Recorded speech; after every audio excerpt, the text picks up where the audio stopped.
G'day and welcome back to UC Mad Scientist. As you can see, I'm here in my new employer's office and in one of the smallest meeting rooms we have, but it's a far cry from what I used to do.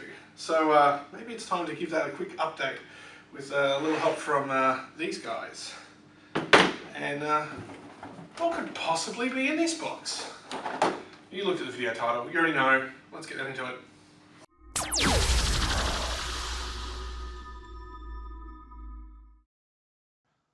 Welcome back. Well, as you might have guessed from the video title, or as I alluded to before, we're having a look at the Logi TAP. So the idea of the TAP is that it's a Microsoft Teams meeting room solution that runs on a NUC, or a NUC, we say NUC in Australia, but it has no hardware installed on the table. It doesn't need any compute installed on the table at all. The only thing you would put on the table is this USB touch display, and the good thing about it is this display is completely driven by this USB cable. So a USB 3 to USB-C cable that appears to be fiber based, so you can get incredibly long runs. It comes with a 10-meter cable out of the box. You can get a 25-meter cable, which is a big thing. I used to install meeting rooms, and if you looked at Logi's previous solution and a couple of the solutions from Poly and that sort of stuff, they had a whole bunch of cables on the desk and it just looked horrific. They were a pain to run through floors or into walls. This is nice and small. It's about the size of my finger. You only need to get this through your conduit. It comes pre-lubricated too, which is nice. So the guys can get that through really easily. So there's no problem getting this fit into an existing room. Now, cable nerdery aside, the idea of this whole solution is you can pick and choose what you want. You're not locked in or tied in like you are with some solutions. You don't have to have this meeting room with this camera and this microphone.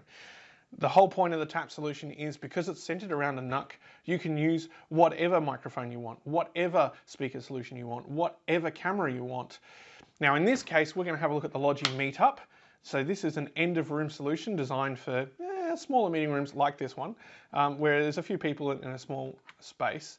But it has your speakers built in, a 4x zoom and pan tilt camera, so it will pan and tilt from side to side and up and down. I can hear all the motor aficionados screaming at me already.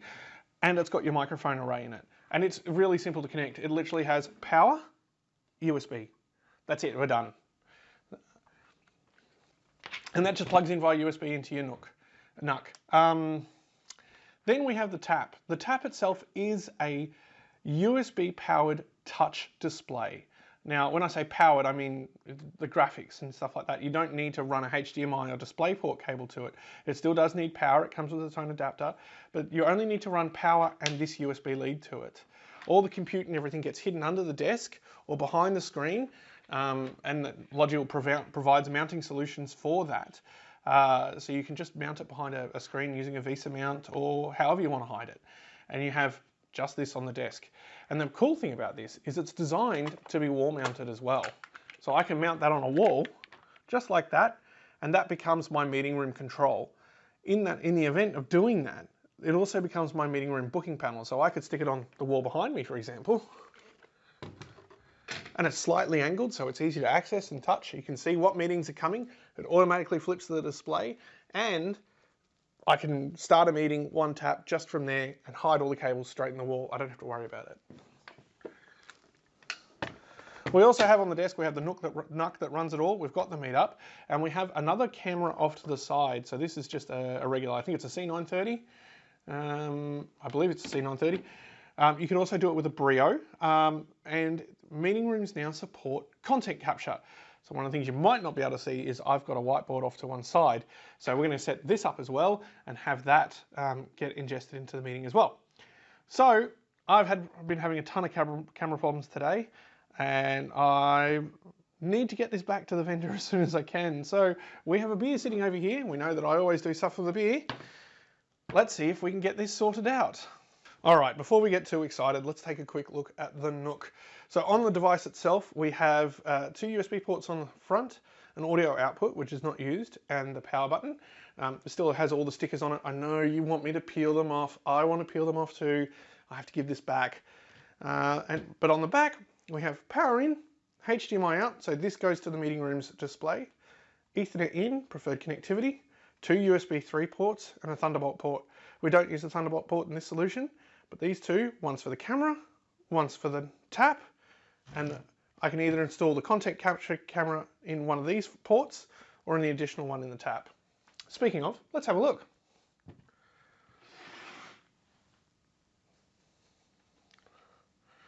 So here is the tap display itself, and as you can see, it's a rather nice looking display, very minimalistic.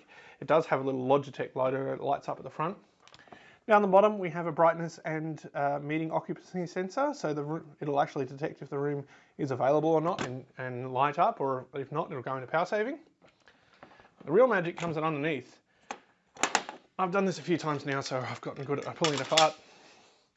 So you can see we have a cable gland for all the external cables.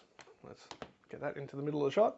We have cable gland for all the external cables, and then we have power in, USB-C in, HDMI in. So this is for your HDMI capture as part of the meeting room. So if you had like a PC or a Mac that wanted to ingest something into the room, you could do that here. And then a USB-A port. So we're going to use that in this case for our content capture for the room. So let's get started. Okay, let's just get this out of the way. Let's get started. So first off, we're going to put this up on top of the television and connect it with its relevant leads. I've done this a few times, so you'll excuse me if the cords are already here. We got power, and of course USB.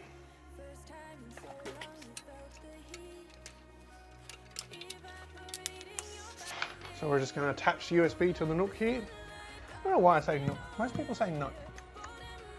Just plug that in there. Grab the Ethernet cord, which is fallen down, and plug that in there. You have the actual HDMI input for the screen, and that goes into there as well. And now we'll also plug in the TAP's USB. So as I said, this cord is nice and long. You can run it as long as you need to. In this case, I don't need it to be very long. I'm just hiding the Nook directly under the screen here. So we'll just hide that cable down here. If I was doing a more long-term installation, I'd probably permanently mount these under the desk. In this case, I'm not. So you can see I've just got the one cord. Can I finish this before I finish my beer? Let's find out.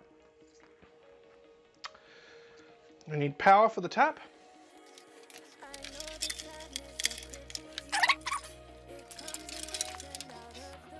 Okay, now we can start plugging stuff in. So we'll start by plugging in the USB-C. That just goes in there and wraps around these little cable glands down the bottom. It's just there as a strain relief system. We'll plug in the power. And I hate this little ferrite, but it is needed for EMC compliance. We'll get that in the gland. A couple of extra things that are completely optional. So these are just the only two cables I need, but optional. We're going to add an HDMI cable is included in the kit, but I'm going to use a slimline one. And I'm also going to plug in this extra webcam to hopefully get the whiteboard content capture working through here. Now, if I was doing a more permanent solution, I'd do it a different way, but we're just demoing it for now. And those all go through the cable gland. I can then put the cover on, tie it up. Now you notice that these are a VESA mount, so you can use, there are a bunch of different mounts from Logi, they desk mounts, all that sort. You can do that wall mount, as I mentioned. And the other good thing is the cables actually come out this way, so I can make them disappear into the wall without anybody noticing. But they can also be screwed in with included screws to try and discourage users from doing anything. This center plate is also removable, so you can have the stuff going straight through your desk if needed. You'll see the little Logitech logo there has lit up. If I turn it upside down, the writing's the wrong way, so it turns off. nice little touch. So, the only other cables I need left on this desk are HDMI in and the webcam. As I said, that webcam is for content capture. It's not normally there, but it's a convenient spot for us to use it at this point in time. Cool. Let's plug in the Nook.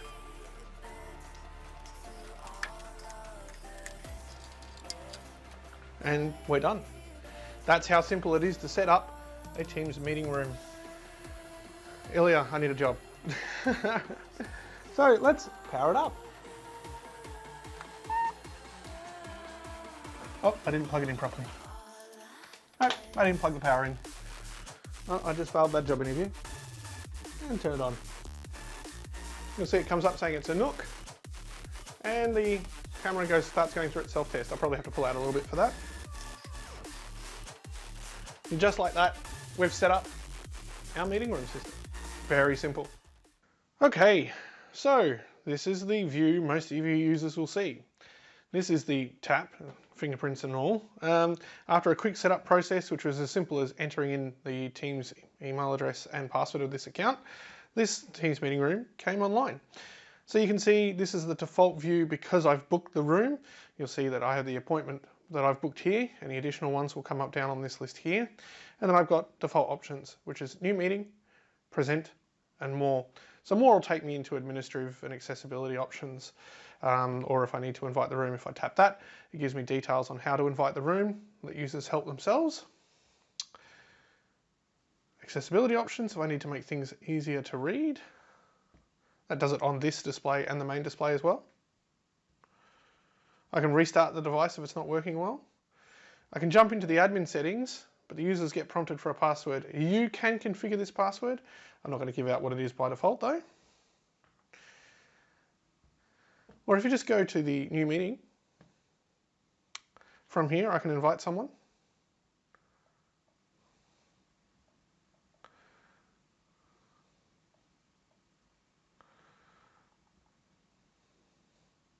Let's invite Kieran.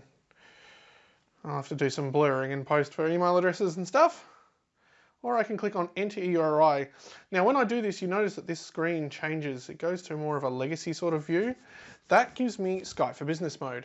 So if I'm using some sort of voice interop, I can then enter a SIP address and call people that way. Again, if I had a phone system licenser tied to this, which I don't, and I have to go talk to my admin about that, a calling button would appear as well, which would let me have a dial pad.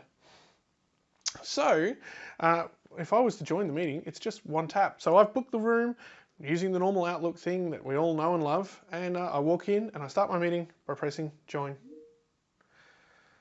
And you can see I've got the information of my meeting here. The main screen has changed, and I'll show you that view in a minute.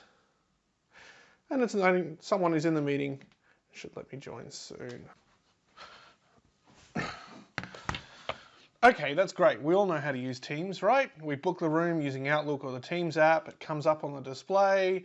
We can use it as we expect. But what about external vendors? When you've used a traditional click share or you've just had a HDMI lead on the TV, they want to join from their Mac, their Linux machine, whatever, and they don't want to join a meeting per se.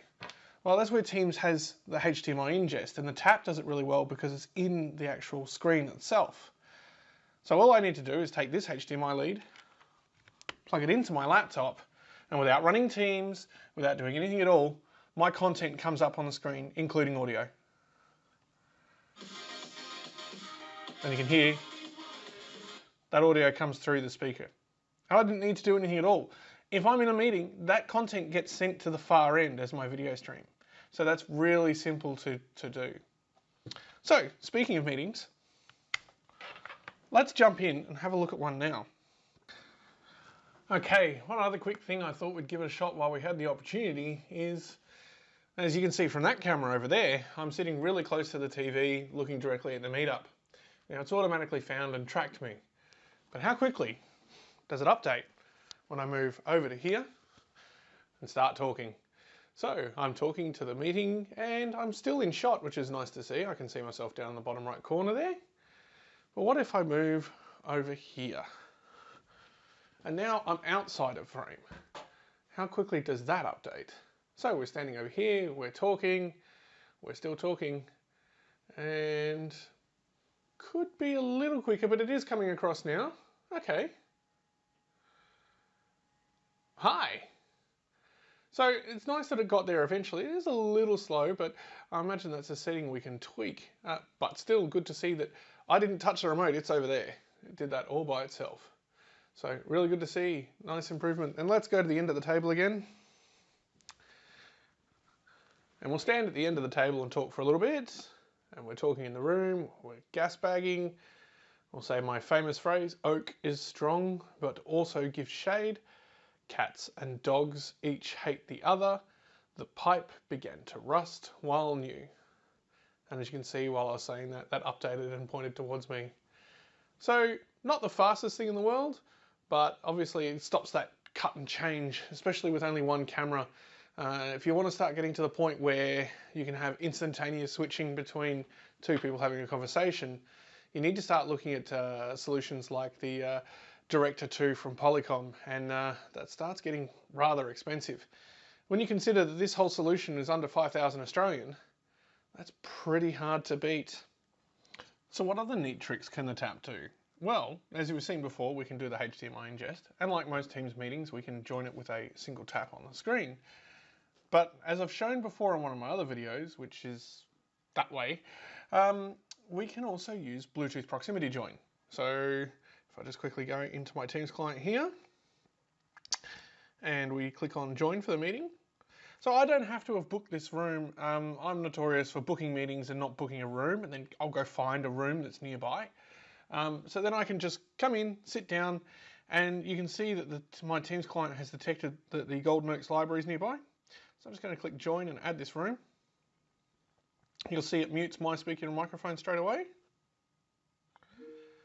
And the TAP is now asking for permission for me to join the meeting. I'll just tap on join. My equipment's already muted and everything. I get a view of what's going on here.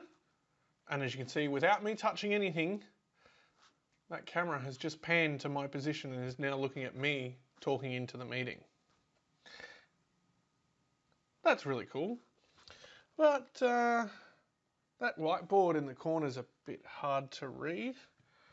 I wonder if I can, we'll just tap on the screen here. And using the content camera, I'll just move that out of the way. I now have the content on the whiteboard. Now my pen's a bit dry, but if I was to draw some numbers,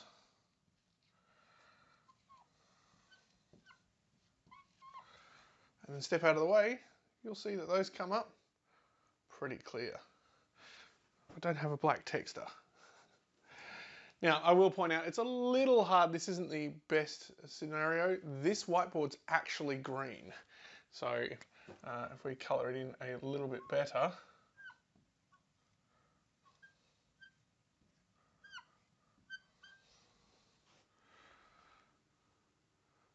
the AI is taking care of that. And it also works for shapes,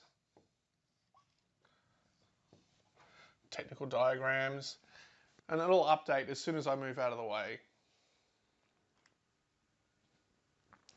And so that goes from the local end to the far end relatively easy.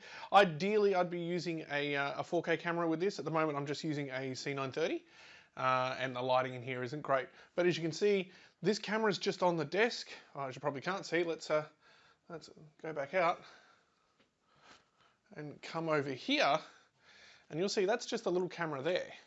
I didn't do anything special. I didn't, nothing special.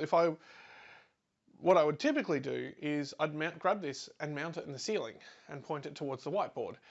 There is an option in the SRS for me to flip that video.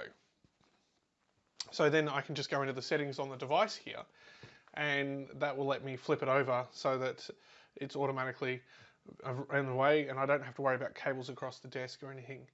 So there you go. The Logi TAP, really simple, nice, easy to use, nice interface, one cable and actually manageable to get through cable pits and walls, which is always good to see. Pair it with whatever camera you like, in this case we're using the Meetup, and brilliant. Well, thank you, Logi, for lending me this. Now I've got to get it all packed up and get this room back to normal. I've shot this video a few times now, thanks to my camera, and it's getting close to 10 o'clock. So hopefully, any questions or anything, let me know. I've got this for a couple of days. Otherwise, I'll see you next time. Thanks. Please tell me it's still recording. It is. I'm here in my new office here at Cloud, and I don't know if the surface. Here I am in my new office, and I don't know. Apologize. Cool. That's doesn't have a conference. Welcome back.